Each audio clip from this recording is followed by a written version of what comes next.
Kita langsung saja membaca firman Tuhan pada kesempatan ini yang akan kita ambil dari kitab Matius pasal 13. Kitab Matius pasal 13 ayat 19 mulai.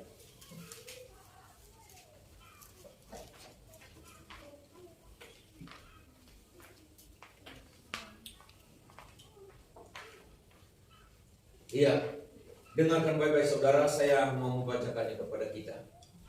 Kepada setiap orang yang mendengar firman tentang kerajaan sorga, tetapi tidak mengertinya, datanglah si jahat dan merampas yang ditaburkan dalam hati orang itu. Itulah benih yang ditaburkan di pinggir jalan.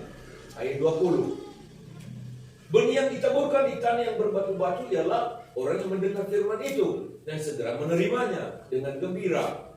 Ayat 21. Tetapi ia tidak berakar dan tahan sebentar saja. Apabila datang penindasan atau penganiayaan karena firman itu, orang itu pun segera murtad.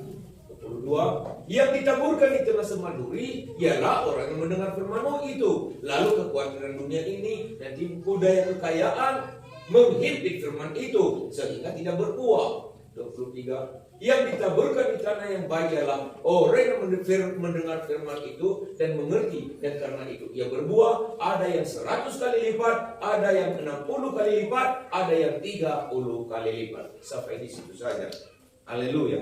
Jadi Bapak Ibu yang dikasihi oleh Tuhan, firman yang kita dengarkan pada kesempatan ini mengingatkan kita bahwa Tuhan sangat menghendaki supaya kita menjadi umat-Nya yang menghasilkan buah. Menghasilkan buah 30, 60, bahkan hingga 100 lipat kali ganda. Dan di sini tadi saudara diberikan kepada kita yang hal-hal mengenai pohon atau benih yang bisa menghasilkan buah. Tentu dia memiliki tanah yang baik. Berada di tanah yang baik. Kalau berada di tanah yang baik, maka terjadi sesuatu proses. Proses apa yang terjadi? Ada pertumbuhan. Bertumbuh dengan baik, subur, segar, daun menghijau, dan menghasilkan buah 30, 60, bahkan ada yang sampai 100 lipat kali ganda. Nah, apa yang dimaksud benih ini? Ya, ini adalah perumpamaan Tuhan Yesus kepada banyak orang, termasuk murid-muridnya waktu itu. Apa yang dimaksud benih ini? Inilah gambaran firman Tuhan yang ditaburkan.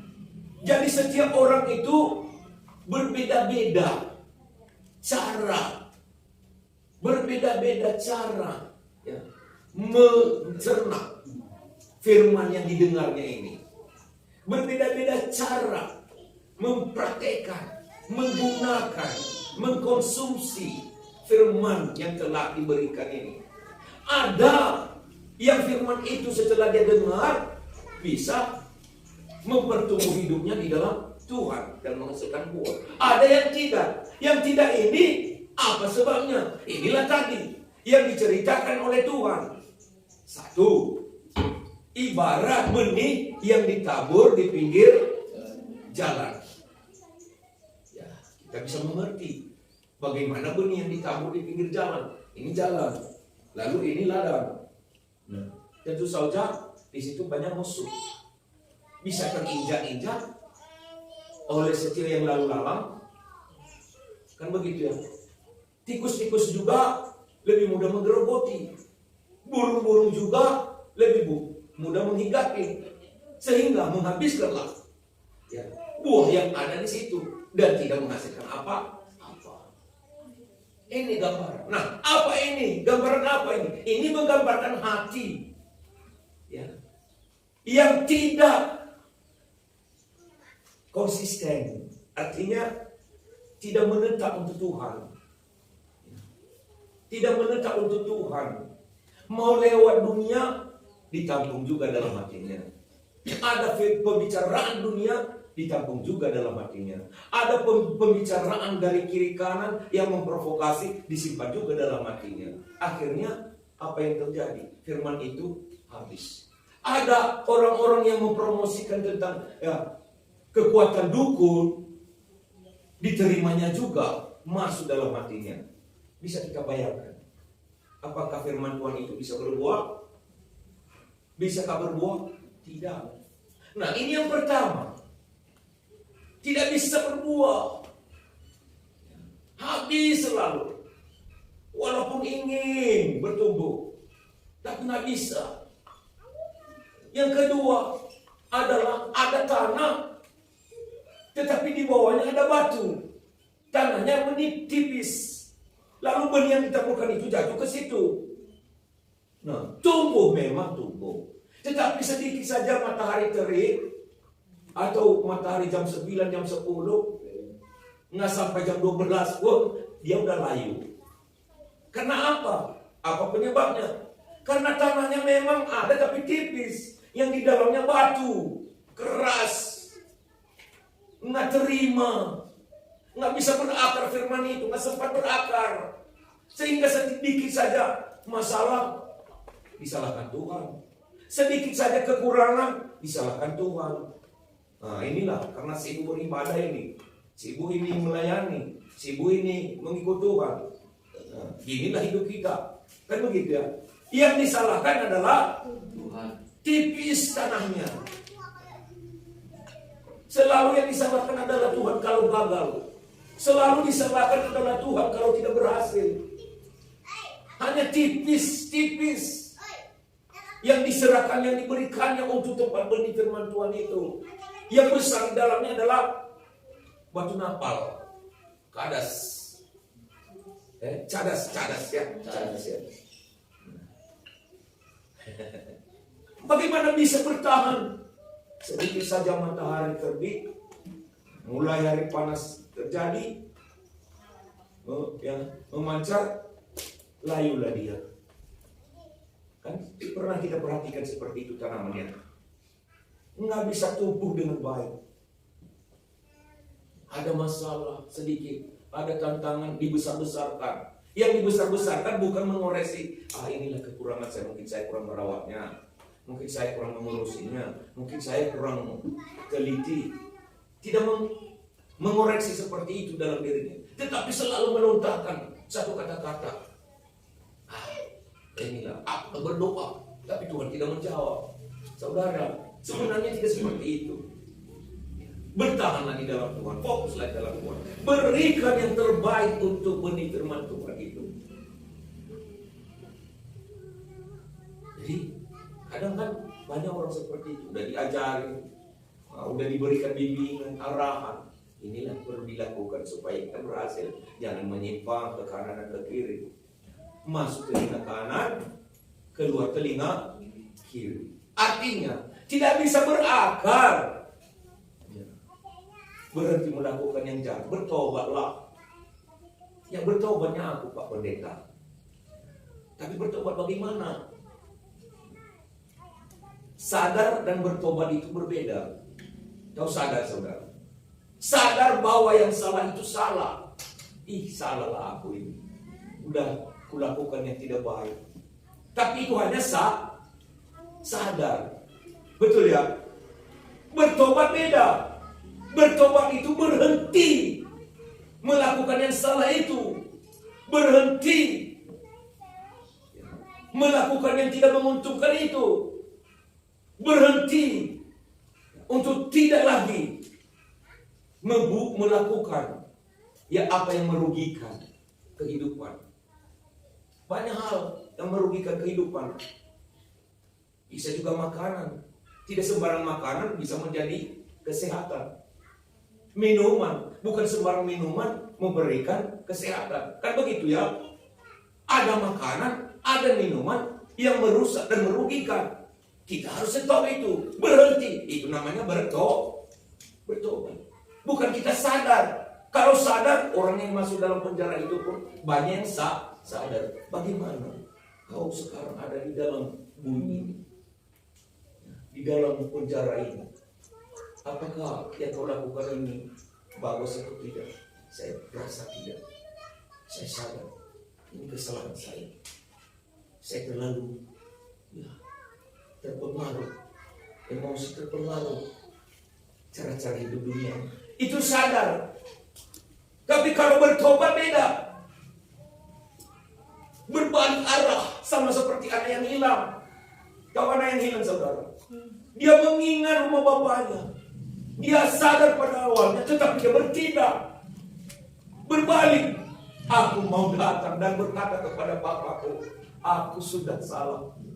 Aku tidak layak sebenarnya disebutkan nama Bapa. Tetapi biarlah aku dikatakan saja hamba. Anakku, engkau sudah mati, ternyata hidup kembali. Bapaknya penuh suka dirangkulnya anaknya itu, karena memang dia berbalik. Ada yang sadar tidak berbalik, tidak berhenti dari kelakuannya, dari merugikan hidupnya. Ini masalah. Jadi kalau tidak mau berhenti dari apa yang merugikan hidupnya, jangan harap bisa menghasilkan buah seperti yang Tuhan Yesus inginkan. Ini hal yang kedua. Yang pertama tadi, benih yang jatuh di pinggir. Dan yang kedua, benih yang jatuh di tanah yang berbatu keras hati. Nggak bisa diajari. Ke gereja sih, ke gereja. Tetapi kalau disampaikan firman Tuhan, nggak ke situ fokus pikirannya.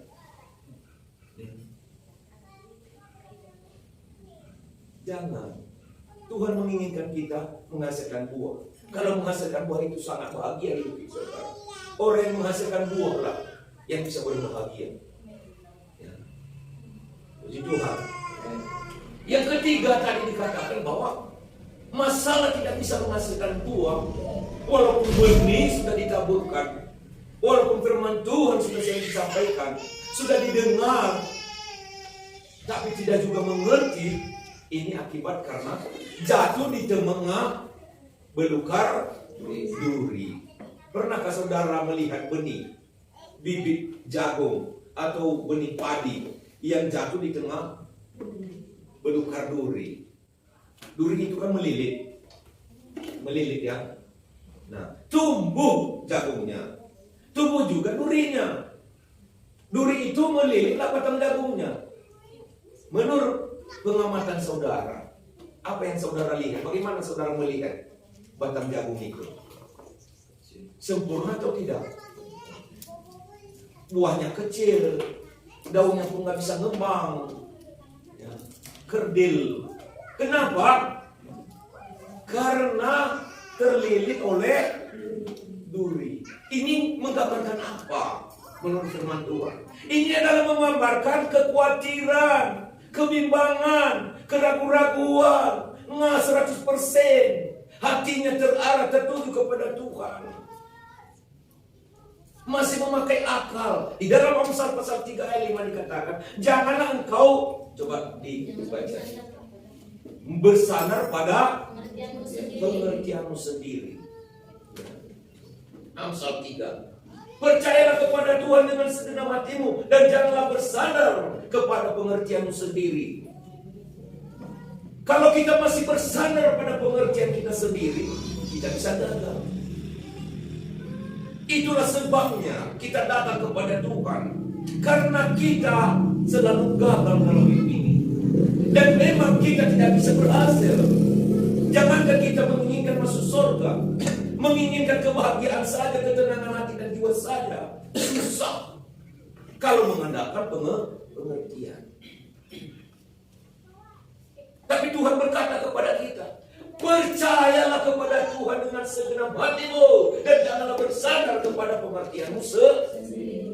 Terkadang kita ini terlalu bersandar pada pengertian kita. Kita pakai logika kita. Jangan.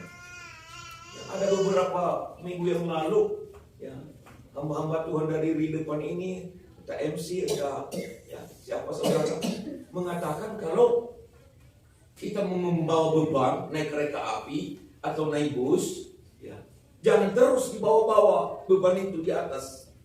Letakkanlah di dalam bus itu, maka saudara akan merasa ringan, ya, merasa enteng kehidupan itu.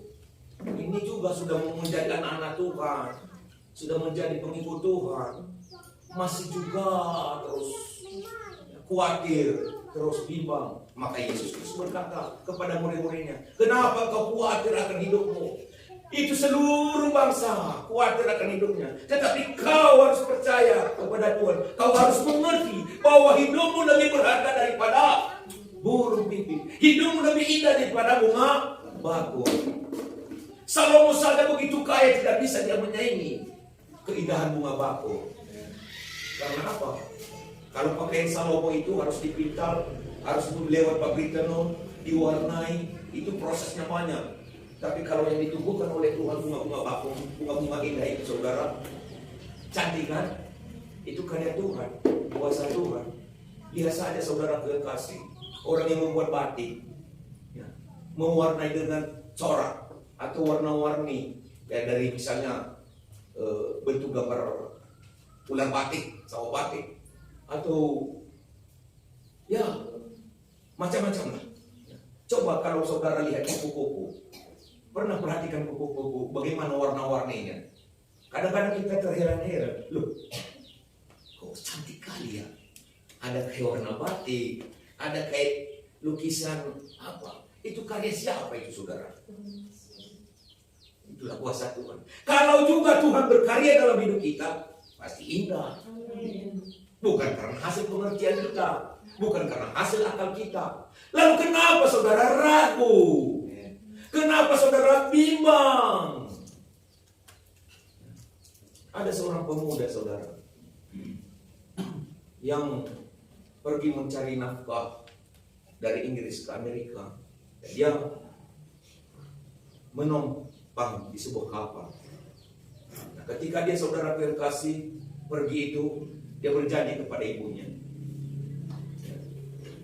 Ibu, saya akan berangkat untuk mencari nafkah. Nanti kalau saya sudah mendapat pekerjaan, saya akan kirimkan biaya untuk membantu ibu. Ya, ibunya juga saudara di pelabuhan melepas anaknya naik kapal, nangis. Singkat cerita sampai ke Amerika dan menemukan pekerjaan. Dia mendapat pekerjaan dan dia ingat janjinya. Namanya si Johnny. Saya ingat namanya Johnny. Lalu si Johnny saudara mengirimlah gaji pertamanya kepada ibunya. Dia kirim kepada ibunya. Kirim terus dengan uang dolar Amerika. Dan ibunya, ya tukang pos, tukang apa, mengantar saudara.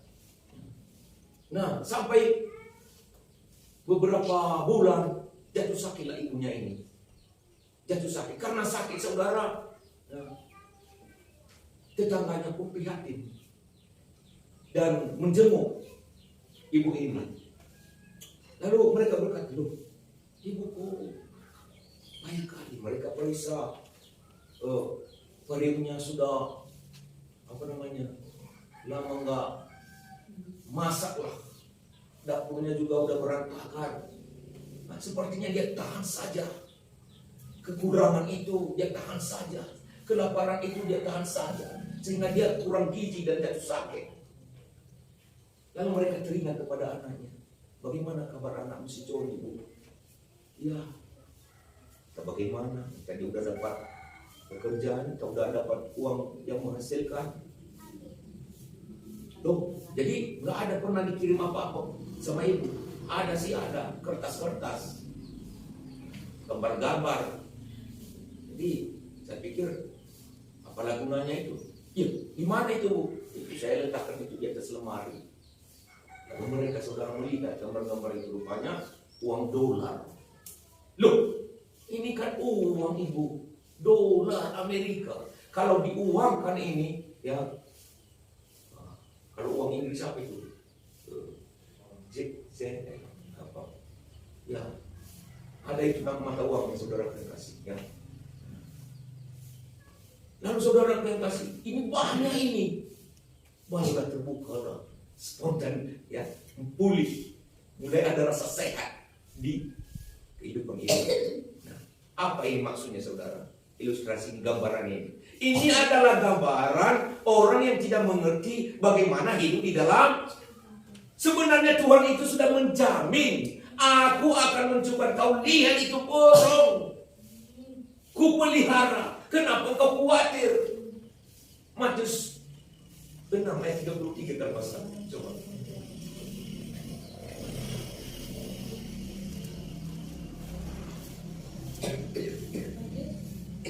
Nah. Siapa yang sudah dapat? Ayat 31. Hah? 33. 33. Iya. Iya. Sebab itu janganlah kamu khawatir dan berkata, apakah yang akan kami makan, apakah yang akan kami minum, apakah yang akan kami pakai. Iya, terus. Semua itu dicari bangsa-bangsa yang tidak mengenal Allah, akan tetapi Bapamu yang di surga tahu bahwa kamu memerlukan semuanya itu. Ayat 33, tetapi carilah dahulu kerajaan Allah dan kebenarannya, maka semuanya itu akan ditambahkan kepadamu. Semuanya itu akan ditambahkan kepadamu. Tuhan sebenarnya sudah menjamin hidup anak-anak Tuhan. Tetapi karena keraguan-raguan, payah bertumbuh. Payah bertumbuh. Sehingga tidak menghasilkan buah. Nah, kamu ini kau lemah aja dalam mengikut Tuhan. Kita kan, ya bagaimana enggak lemah Pak Pendeta. Banyak yang dipikirkan. Apa sih yang kamu pikirkan? Ya, anak-anak sekolah. Masa depan lah. Loyo, lemas, wajar sebagai manusia. Tetapi itulah sebabnya kita datang kepada Tuhan. Kita klaim itu janji Tuhan. Dan kita selalu bawa dalam doa di hadapan Tuhan. Tuhan, aku percaya janjimu. Kalau burung di udara kau pelihara, kami juga pasti kau pelihara. Haleluya. Orang yang mau akan membangun rumah tangga baru, ya, jangan takut. Percaya hidup kepada Tuhan. Haleluya. Nggak usah merengek-rengek kepada kedua belah pihak. Kalau kita sedang menghadapi tantangan hidup, jangan merengek-rengek atau merengek-rengek. Menyalahkan pihak-pihak lain. Tidak. Percaya kepada Tuhan. Ini janji Tuhan. Semua orang mencari, tahu, dan Tuhan tahu bahwa kamu memiliki, memerlukan kebutuhan hidup. Tetapi carilah dahulu kerajaan Allah dan kebenaran. Semua itu akan ditambahkan kepadamu. Tetapi kita kadang-kadang karena khawatir itu nggak sempat mencari kerajaan Allah. Wah, kami doa syafaat, kami malam Jumat luar biasa, saudaraku. Haleluya. Kita kan dekat-dekat sini. Sekarang udah ada kendaraan, bisa kita cepat sampai ke sini. Ya, haleluya. Ada yang jalan kaki. Kami mau di sini luar biasa. Ya, tim daripada Tuhan Mama Cinta. Si Nur hadir di situ, Fikri, siapa, Doyo, Murni. Kami ngumpul. Bapak Hans, andaikan kita yang lain kayak dulu. Sekali-sekali nyanyikan lagu palsu itu. Aku masih seperti yang dulu menunggumu. Ya jangan saudara nangis ya. Kalau saya nyanyi itu, nanti saudara mulai terlena. Kata-katanya loh, ya kata-katanya itu. Aku masih seperti dulu, mengasihi Tuhan, cinta kepada Tuhan, percaya kepada Tuhan. Semangat seperti dulu. Jangan ragu. Tapi karena keraguan inilah yang kadang-kadang menghimpit hidup kita. Tidak bisa bergerak. Tidak bisa bergerak. Berilah waktu, berilah kesempatan. Utamakanlah Tuhan. Cari dahulu kerajaan Allah dan kebenarannya. Akan ditambahkan kepadamu. Haleluya. Jadilah umat Tuhan yang menghasilkan buah 30, 60, 100 lipat kali ganda. Tuhan mengerti semua itu. Itulah artinya maka kita dipanggilnya untuk menjadi orang yang berhasil. Doakan selalu Tuhan, hidupku nol. Katakan itu. Katakan kepada Tuhan, hidupku nol. Secara materi aku tidak punya apa-apa. Tidak ada yang bisa kuandalkan. Tidak ada. Pengertianku buntu Tuhan. Tetapi sekarang aku bersandar kepadamu. Percayalah kepada Tuhan. Dia katakan tadi di dalam Amsal pasal 3 ayat 5. Jangan andalkan pengertian. Kalau pengertian kita sendiri, maka kita menjadi nanti orang yang egois. Hanya melihat diri kita sendiri. Katakan kepada aku nol Tuhan. Tidak punya apa-apa. Tuhan yang akan mengatur. Jangan bilang nanti anak-anak ini gak bisa lagi apa-apa. Masa depannya entah nanti bagaimana. Tuhan yang mengatur semuanya itu. Serahkan saja sama Tuhan. Tuhan yang akan memberikan jalan. Tuhan akan memberikan jalan. Percayalah saudara. Jadi jangan sama seperti ibu yang tadi menerima $1 dari anaknya, si Joni. Ya. Sudah ada di tangan, sama seperti ya ayam ada di tumpukan padi, mati kelaparan. Pernah dengar peribahasa itu saudara? Kadang-kadang inilah gambaran anak-anak Tuhan hidup ada di dalam Tuhan tetapi tidak percaya kepada Tuhan. Selalu mengeluh, selalu khawatir, selalu bimbang. Bagaimana jalannya ini? Selalu butuh pemikiran. Padahal Tuhan sudah katakan, carilah dahulu, itu kuncinya. Biarkan tanah kita menjadi tanah yang subur. Bertumbuh dulu firman Tuhan itu. Biarkan bertumbuh firman Tuhan itu di dalam hati dan pikiran kita. Jangan kita biarkan bertumbuh kata orang. Karena hidup kita bukan tergantung apa kata orang, tetapi apa kata Tuhan. Haleluya.